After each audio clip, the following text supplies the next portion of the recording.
I'm Cape Joel, and this is the Rack Attack, a weekly comic book show that gets you in the know about some of the best comics that came out in the week that was. So without further ado, let's hop on into our first book of the attack, and that is Gwenpool Holiday Special #1. So, Spider-Gwen turned out to be a surprise smash hit earlier this year, and Deadpool has always been super popular, so the obvious next step is to find a way to merge these two existing characters together. There is no denying that Gwenpool is kind of a silly idea at first glance, and you know what? The comic totally agrees. In fact, despite being the title character, Gwenpool only enters the story when it's about halfway over. The real appeal of this book is that it's a seasonal anthology story, teaming up some of our favorite Marvel writers with some of our favorite Marvel characters. Charles Soule is on hand and writes the overarching story about a She-Hulk Christmas party, wherein all the heroes of New York are invited. G. Willow Wilson gets to pen a particularly funny tale about Ms.Marvel Kamala Khan dealing with the Christmas season as a Muslim in America and all the drama that can come apart because of it. And who could possibly forget Deadpool and the two Hawkeyes dealing with a holiday pickpocket in their classic, unsubtle way.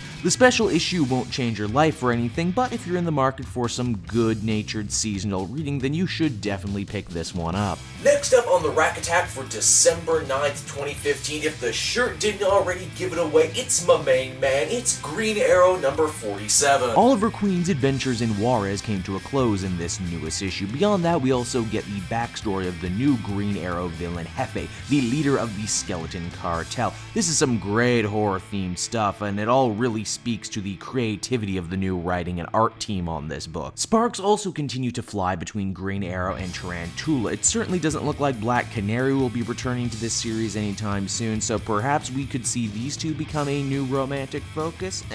Either way, this was another cool issue starring my favorite hero. From one comic book archer to another, our next book is All New Hawkeye issue #2. This newest Jeff Lemire run has gone to some pretty damn interesting places as of late, and the newest issue is no exception. We have a story taking place 30 years in the future wherein Clint and Kate battle the evil Mandarin and his technicolored dream coat, I guess, in an attempt to save the experimented on children they rescued so very long ago now. While in the present, Clint comes to terms with his partnership dissolving all around him. We get a really great wordless panel in this issue that just shows Hawkeye going through the motions in his everyday sad life and drinking, because when you're sad, that's what you do. This newest run is taking the Avengers Archer places I don't think he's ever really been before, and I gotta say I totally dig on it. Our penultimate book on the Rack Attack this week is Justice League The Dark Side War Lex Luthor #1. Here's a great little focus piece on everyone's favorite evil businessman. When Luthor lies to the slaves of Apocalypse about being their prophesized champion, he's given the powers of the Omega Sanction, essentially turning him into the new Darkseid. And while you might think that means this comic is going to devolve into some giant punch fest, you would be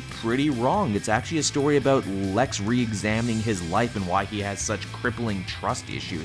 We get some great flashbacks to his time as a kid and even his first meeting with Perry White. FYI, it did not go very well. This is a book that makes me think Luthor's time as a complicated anti-hero ain't over just yet. And finally on the Rack Attack, bringing things full circle in this very Gwen-tacular episode, it's Spider-Gwen, issue #3. Hey, so here's something crazy. Apparently Spider-Gwen, because of her dealings with the Web Warriors, can now just hop to different Earths whenever she wants. And after things get rough with her on her own Earth, she decides to get some guidance from the very pregnant Jessica Drew Spider-Woman. These two have a great rapport, much better than they did in Spider-Verse, and they even go as far as to mention 616 Peter Parker for the first time. The rest of the book reveals that Lieutenant Castle has renewed his effort to hunt down Spider-Woman, now with the help of Officer Ben Grimm. But more than that, he's trying to tie her to George Stacy and the Kingpin. This issue also came complete with another great little bio on this world's evil Matt Murdock, who attempts to put the fear into Gwen's dad and imply that because of his powers, he knows who she actually is. And if that wasn't enough for you, the comic ends on the reveal of Harry Osborn, agent of S.H.I.E.L.D. Feeling guilty over the death of Peter Parker, he has returned to Gwen's life to get revenge on Spider-Woman. Oh man, this cannot possibly end well for anybody. Well, everyone, that will just about do it for me and another great episode of the Rack Attack. As always, I want you to sound off in the comments section down below. Tell me what were 5 of your favorite comics of the week, and what are 5 books you'd like to see me cover in the future. Now, I want to let you know right now that the Rack Attack is going to be going on a bit of a holiday hiatus. gives me a chance to recharge my batteries, but more importantly, it gives me a chance to work on the first annual Rack Attack Top 10 Best Comics of 2015 list. So be sure to keep your eyes peeled to the channel, and I will have that one to you soon. Thanks for watching, everybody. Hey everyone, thanks so much for watching my newest video. I hope you enjoyed it, and I hope you'll feel like checking out some more videos I have on offer here at Cape Joel.